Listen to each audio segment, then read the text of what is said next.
who can stand up amid opposition, who can stand up amid violence being inflicted upon him and not retaliate with violence.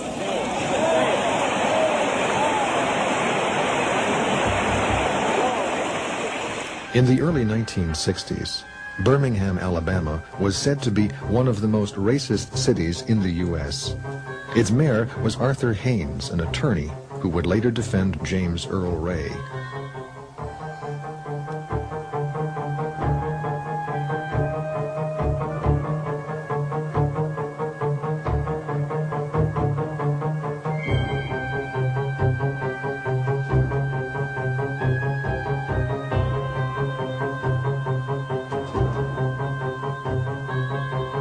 Birmingham police official Bull Connor will initiate a reign of terror against the city's black citizens in a campaign of police-sponsored violence which will shock the nation and the world.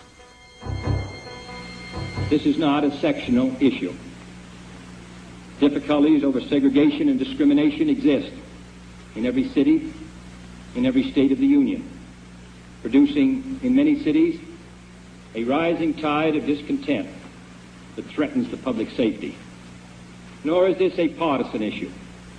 In a time of domestic crisis, men of goodwill and generosity should be able to unite regardless of party or politics. This is not even a legal or legislative issue alone. It is better to settle these matters in the courts than on the streets, and new laws are needed at every level. But law alone cannot make men see right. We are confronted primarily with a moral issue. It is as old as the Scriptures and is as clear as the American Constitution.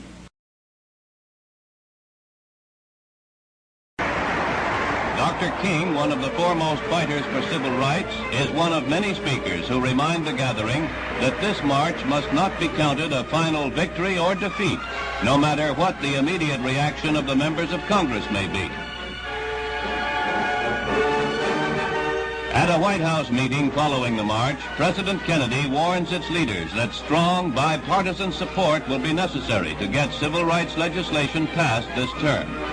He adds that the orderly demonstration will advance the cause of 20 million Americans. And the gentle march has touched the hearts of millions more who perhaps for the first time can look to the fulfillment of the dreams that Dr. King shares with his people.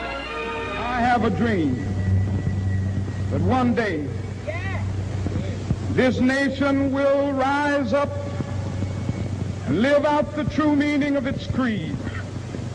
We hold these truths to be self-evident, that all men are created equal. I have a dream that one day on the red hills of Georgia, the sons of former slaves and the sons of former slave owners will they be able to sit down together at the table of brotherhood. I have a dream. After the March on Washington and Dr. King's speech, the FBI intensifies its campaign against Dr. King. Assistant Director of the FBI, William Sullivan, concerned over J. Edgar Hoover's earlier reaction to a memo which stated that there was no communist or subversive influence within the civil rights movement, now prepares a memo stating that Dr. King was, quote, the most dangerous man in the United States. It may be unrealistic to limit ourselves, as we have been doing, to legalistic proofs of definitely conclusive evidence, unquote. He was prepared to try to destroy anything he saw as disruptive to the social order of things. That he saw, in the early days, the mob as, the image of the G-men against the mob and so forth. And then later in terms of counterintelligence against foreign agents. And now in the 60s, something that he didn't understand, the civil rights movement disrupting the social order of things, you use the same kind of tactics that you use against the mob and the people, foreign agents, as to citizens of the United States who were trying to get, their civil rights and their civil liberties, because they were all threats to the social order. And therefore COINTELPRO came into being, and he thought he had basically God on his side. In direct violation of the United States Constitution, you have been forced to consider this legislation through the pressure and blackmail of mobs in the streets. The President of the United States and the Attorney General have encouraged demonstrations, freedom rides, sit-ins, picketing, and actual violations of local laws. It's in this context that Robert Kennedy first raises the question of whether a wiretap could be installed on King's residence. And ultimately, in October of '63, Kennedy agrees. His authorization, however, is conditional. That is, that within a 30-day period, the Bureau should come back. And the strategy seems to be that, okay, we will authorize within this time frame, you will pick up information, and I think his original interest was that if you tap King and you find no contact with subversive, quote, individuals, then it establishes you don't have subversive control. And so when he goes the second time to this limited authorization, it is to confine it in time, nothing is uncovered, you're home free. If Southern Democrats say you're protecting King, you say, look, we authorized the tap of him. You do that, silently, and we found nothing, so that these allegations are unfounded. What does happen is that in November of '63, John Kennedy is assassinated, and Robert Kennedy forgets about his condition, and Hoover does not come back to him and say, look, Mr. Attorney General, you asked us to come back in 30 days. Do you want us to continue the tap? And the King tap is only discovered by Kennedy's successor, Nicholas Katzenbach, in '65.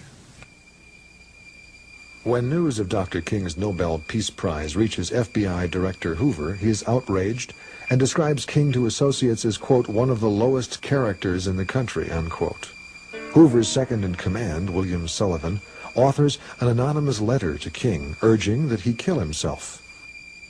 King, in view of your low grade, I will not dignify your name with either a Mr. or a Reverend or a Doctor, and your last name calls to mind only the type of king such as King Henry VIII. King, look into your heart. You know you are a complete fraud and a great liability to all of us Negroes. White people in this country have enough frauds of their own, but I am sure they don't have one at this time that is anywhere near your equal. You are no clergyman, and you know it. I repeat, you are a colossal fraud, and an evil, vicious one at that. You could not believe in God. Clearly, you don't believe in any personal moral principles. King, like all frauds, your end is approaching. You could have been our greatest leader. You, even at an early age, have turned out to be not a leader, but a dissolute, abnormal moral imbecile. We will now have to depend on our older leaders like Wilkins, a man of character. Thank God we have others like him. But you are done. Your honorary degrees, your Nobel Prize, what a grim farce, and other awards will not save you. King, I repeat, you are done. No person can overcome facts, not even a fraud like yourself. I repeat, no person can argue successfully against facts. You are finished, and some of them to pretend to be ministers of the gospel. Satan could not do more. What incredible evilness. King, you are done. The American public, like church organizations that have been helping Protestant, Catholic, and Jew, will know you for what you are, an evil, abnormal beast. So will others who have backed you. You are done. King, there is only one thing left for you to do. You know what it is. You have just 34 days in which to do. This exact number has been selected for a specific reason. It has definite practical significance. You are done.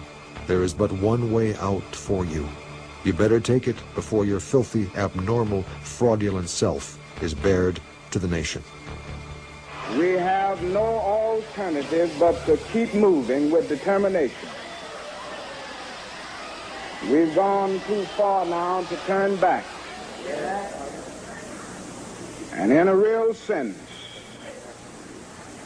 we are moving, and we cannot afford to stop because Alabama and because our nation has a date with destiny.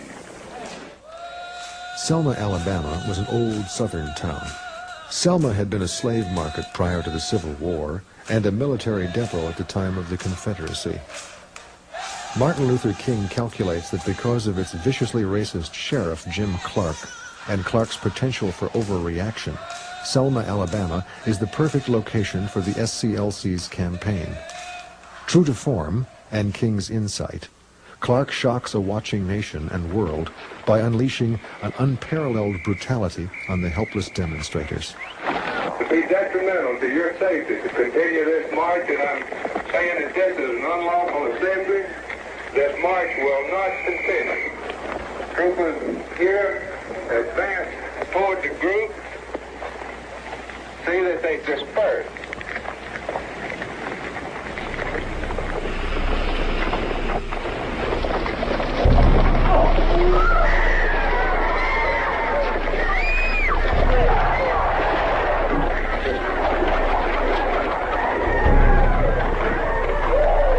We must let the nation know, and we must let the world know, that it is necessary to protest this threefold evil. The problem of the denial of the right to vote, to police brutality, that we continue to face and faced in its most vicious form last Sunday. And then the attempt to block First Amendment privilege. We have the right to walk the highway. We have the right to walk to Montgomery if our feet can get us there. This is Mr. C.M. Rhodes, minister of the Selma Avenue Church of Christ, on the occasion of the Selma to Montgomery March. You've seen the civil rights movement in Selma, Mr. Rhodes, in the past 9 weeks. Will there be any good from the demonstration march that is now in progress? Well, in one sense, I think there will be good. I think it will awake the nation, America, as to what is really behind it, and the complex issues that are involved, the communist infiltration, and a number of other factors. So I think there will good come from it, even though there's a great deal of agitation and quite a mess as it is. You've seen it transpire over the past 9 weeks here in Selma. Just what have you seen? Well, I've seen communism in action. I've seen exploitation of boys and girls who should have never been taken out of the schools. I've seen false promises made on the part of the civil rights leader. I've seen the Negro himself being used as a pawn and as a tool by this conspiracy. What happened in Selma is part of a far larger movement which reaches into every section of America. It is the effort of American Negroes to secure for themselves the full blessings of American life. Their cause must be our cause too, because it's not just Negroes, but really it's all of us who must overcome the crippling legacy of bigotry and injustice, and we shall overcome.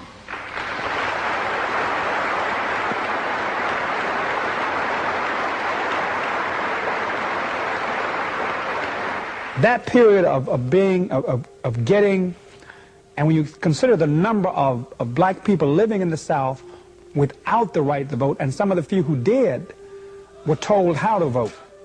And then even after the Voting Rights Act, they came up with all kind of schemes to deny. It was a terribly significant moment in the movement.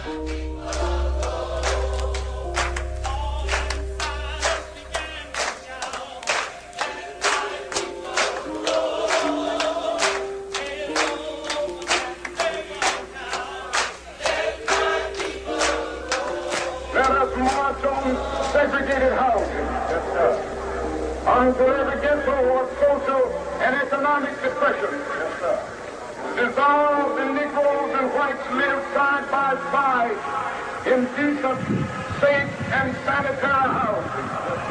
Let us march on segregated schools.